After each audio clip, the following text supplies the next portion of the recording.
Hello दोस्तों, नमस्कार। आज मैं इस वीडियो के माध्यम से एक ऐसा केस दिखाने वाला हूँ जिसके अंदर पशु में उसकी जीभ के अंदर हाइपर एक्टिविटी देखने को मिलती है, जिसे हम बिहेवियर डिसऑर्डर भी बोल सकते हैं।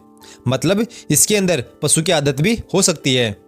इसको अलग अलग जगह पर अलग अलग नाम दिया जाता है, जैसे कि रोलिंग ऑफ टंग, जीभ के अंदर शापन होना, जीभ के साथ खेलना या फिर जीभ के अंदर हाइपर एक्टिविटी होना।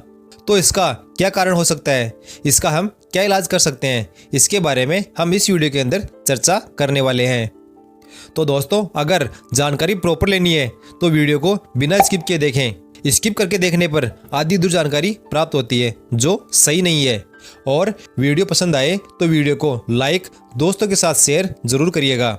और दोस्तों, अगर कुछ सीखना है तो चैनल को सब्सक्राइब जरूर करिएगा और हमारे टेलीग्राम को भी ज्वाइन जरूर कर लेना। हमारे टेलीग्राम की लिंक आपको नीचे डिस्क्रिप्शन में मिल जाएगी। तो दोस्तों, अगर इस बीमारी को हम साइंटिफिक तरीके से बोले तो इसे हम ओरोस्थेनिक सिंड्रोम कहते हैं। इस सिंड्रोम की वजह से भी पशु बार बार अपने जीभ को अंदर बाहर करता हुआ जीभ को रोलिंग करता रहता है और मुंह को ऊपर करता है, जैसे कि मानो ऐसा लगता है कि यह हवा को जीभ से अंदर की तरफ खींच रहा है।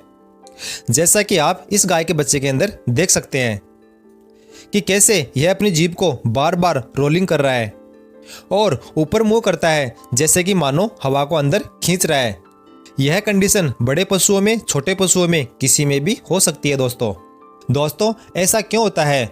इस बीमारी का कारण क्या है? क्या यह जेनेटिकली प्रॉब्लम है या किसी विटामिन या मिनरल्स की डेफिशिएंसी की वजह से है या फिर कोई बिहेवियर डिसऑर्डर की वजह से है? तो दोस्तों, इसका प्रॉपरली कारण तो पता नहीं चल पाया है। कहीं पर यह मैग्नीशियम की कमी से हो रही है, कहीं पर यह नमक की वजह से हो रही है या फिर कहीं पर यह मिनरल्स की कमी से भी हो रही है। गाँव में तो इस बीमारी को एक अलग ही नजरिए से देखा जाता है। गाँव में ऐसा माना जाता है कि जो पशु ऐसा करता है तो ऐसा करना अशुभ माना जाता है। लेकिन कुछ कारण जिनकी वजह से यह बीमारी हो सकती है वो मैं आपको बताना चाहूँगा, जिन्हें मानकर हम इसका उपचार करने की कोशिश कर सकते हैं। तो पहले कारण की अगर बात करें तो यह पशु की जेनेटिकली प्रॉब्लम भी हो सकती है। जैसे कि अगर इसके माता पिता में से किसी एक को भी यह बीमारी अगर पहले से थी तो यह बच्चे में हो सकती है।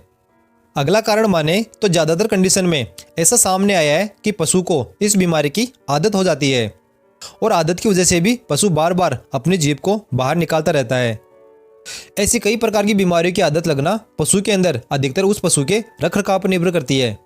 और अगर इस बच्चे के अंदर यह जो बीमारी हो रही है, अगर यह जेनेटिक प्रॉब्लम नहीं है तो छोटे बच्चों में यह होने का कारण हम लोग यह भी मान सकते हैं कि बच्चे को बहुत ही जल्दी उसकी मां से अलग कर दिया जाता है और सीधा ही उस बच्चे को फीड पर लेकर आ जाते हैं। मतलब कि बच्चे को जल्दी ही मिल्क सकिंग से दूर कर देते हैं और उस बच्चे का मिल्किंग बंद करके सीधे ही दाना चारा पर ले आते हैं। तो भी ऐसा देखने को मिल सकता है। तो बच्चे को कम से कम 3 महीने तक तो अपनी माँ का दूध पिलाते रहना चाहिए। उसको जल्दी ही दाने चारे पर नहीं लाना चाहिए और माँ से अलग नहीं करना चाहिए।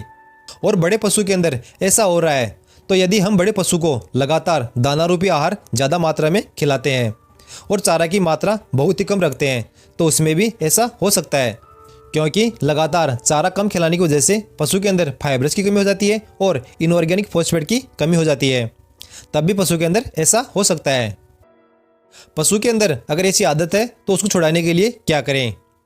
तो पशु को खुला चरने के लिए चारागाह में छोड़ें ताकि पशु की एक्सरसाइज भी हो जाए और खुला चरने पर पशु की इस आदत में कमी भी हो जाए, क्योंकि लगातार चरने पर पशु का ध्यान एकत्रित रहता है। एक ही जगह पर पशु को लगातार नहीं रखना है और पशु को दाना और चारा सही मात्रा में खिलाएं और हरे चारे को सीधा ही बिना छोटे छोटे टुकड़े किए सीधा ही पशु को डालें, क्योंकि जब पशु जितना ज़्यादा चारे को चबा चबा कर खाएगा पशु को उतना ही ज़्यादा खाने में समय लगेगा और ऐसा करने से पशु की आदत में भी छुटकारा मिल सकता है। तो अब बात कर लेते हैं उस तीसरे कारण की जो हम हमारे फील्ड के अंदर अक्सर मानकर चलते हैं कि कहीं ना कहीं पशु के अंदर जब कभी भी मिनरल्स और विटामिन की डेफिशिएंसी हो जाती है तब भी पशु के अंदर ऐसा देखने को मिल सकता है। और ज़्यादातर मामलों में अगर पशु के अंदर इस डेफिशिएंसी के अंदर मैग्नीशियम की डेफिशिएंसी हो जाए तो ऐसा पशु के अंदर ज़्यादातर देखने को मिल सकता है। तो अगर इसके इलाज की बात करें तो हमें मैग्नीशियम सल्फेट पाउडर को छोटे पशु के अंदर 20 से 30 ग्राम और बड़े पशु के अंदर 70 से 80 ग्राम रोज दिलवाना है। और बाकी आपको पशु के खान पान को मैनेज रखना है और साथ ही में एक अच्छा सा मिनरल मिक्सचर को पशु की डाइट में ऐड कर देना है।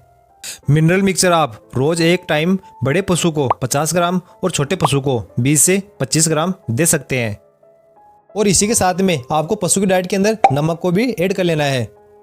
नमक का यह डेला आपको पशु के सामने लाकर रख देना है। पशु अपनी ज़रूरत के अनुसार इसको चाटता रहेगा।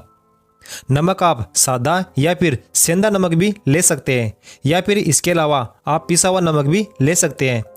पिसा हुआ नमक बड़े पशु के अंदर 50 ग्राम और छोटे पशु के अंदर 20 ग्राम लेना है। या फिर आप तीनों को मिलाकर जैसे कि 1 किलो मैग्नीशियम सल्फेट हो गया, 1 किलो मिनरल मिक्सचर पाउडर हो गया।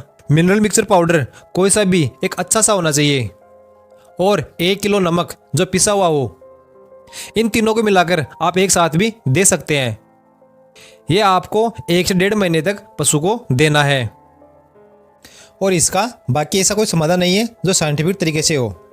और बाकी जो मैंने आपको ऊपर बताया है उससे भी हमने पशु को ठीक होते हुए देखा है।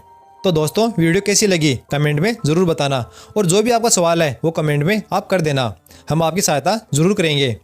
और अगर कुछ भी सीखना है तो आप सब्सक्राइब ज़रूर करें। धन्यवाद दोस्तों, मिलते हैं अगली वीडियो के अंदर।